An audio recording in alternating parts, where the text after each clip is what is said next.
MS எக்ஸல்ல ஒரு வேல்யூல number இருக்கா இல்லையான்னு எப்படி செக் பண்ணலாம்? ரொம்ப சிம்பிள். நல்லா கவனிங்க.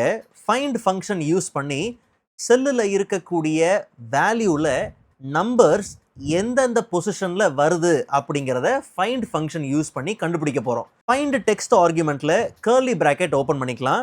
0ல இருந்து 9 நம்பர்ஸ் வரைக்கும் எங்க வருது அப்படிங்கறத நம்ம கண்டுபிடிக்கணும். ஸோ கமா கொடுத்து எல்லா நம்பர்ஸையும் நாம என்டர் பண்ணிக்கலாம். அண்ட் சேம் கர்லி பிராக்கெட்டை யூஸ் பண்ணி நம்ம க்ளோஸ் பண்ணிக்கலாம்.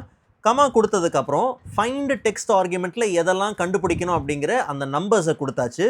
வித்தின் டெக்ஸ்ட் எங்க இருந்து இந்த நம்பர்ஸை கண்டுபிடிக்கணும் அப்படின்னு கேட்குது இல்லையா?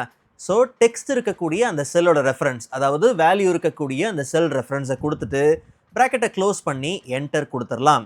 ஜஸ்ட் ரிசல்ட்டை ஃபில் பண்ணிடலாம். டெல்டா 321 மொத்தம் 8 கேரக்டர்ஸ். இந்த 8 கேரக்டர்ஸில் 321ங்கிற கேரக்டர்ஸ் எந்த பொசிஷனில் வந்திருக்கு அப்படிங்கிறது காமிக்குது. ஃபார் எக்ஸாம்பிள் 8 கேரக்டரில் 8வது கேரக்டர் தான் 1.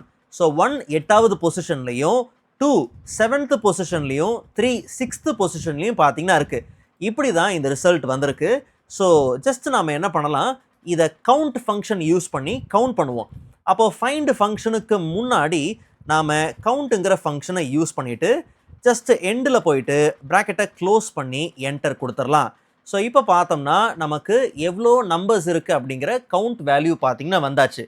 பட் இதை கொஞ்சம் ஃபோர்ஸ் பண்ணி லாஜிக்கல் ரிசல்ட்டாக ட்ரூ அண்ட் ஃபால்ஸாக இருந்தால் ஈஸியாக கண்டுபிடிக்கிறதுக்கு நல்லாயிருக்கும். ஸோ அப்போ என்ன பண்ணலாம்னா, ஃபார்முலாவோட எண்டில் போயிட்டு கிரேட்டர் தென் 0 அப்படின்னு நம்ம கொடுத்து என்டர் கொடுத்துடலாம். ஸோ அப்போ நமக்கு வரக்கூடிய ரிசல்ட் லாஜிக்கல் ரிசல்ட், அதாவது ட்ரூ அண்ட் ஃபால்ஸாக பார்த்தீங்கன்னா வந்துடும். ஏற்கனவே ட்ரூ வந்தால் ஹைலைட் ஆகணும் அப்படிங்கிற மாதிரி கண்டிஷனல் ஃபார்மேட்டிங் நான் செட் பண்ணியிருக்கிறதுனால ட்ரூ இப்படி ஹைலைட் ஆகுது. இப்போ நம்ம கிரேட்டர் தென் 0 கொடுத்தோமே, அதனால் 0ங்கிற நம்பர் உள்ளே வந்தால் ஹைலைட் ஆகாதானா அதெல்லாம் நிச்சயமாக பார்த்தீங்கன்னா ஃபைண்ட் அவுட் ஆயிரும். ஸோ இங்கேயும் பார்த்தோம்னா நம்பர் இருக்குது அப்படிங்கிறது. ஸோ ஒரு வேல்யூவில் நம்பர்ஸ் இருக்கா இல்லையான்னு செக் பண்ணுறதுக்கு இந்த மெத்தடை தாராளமாக நீங்கள் யூஸ் பண்ணலாம்.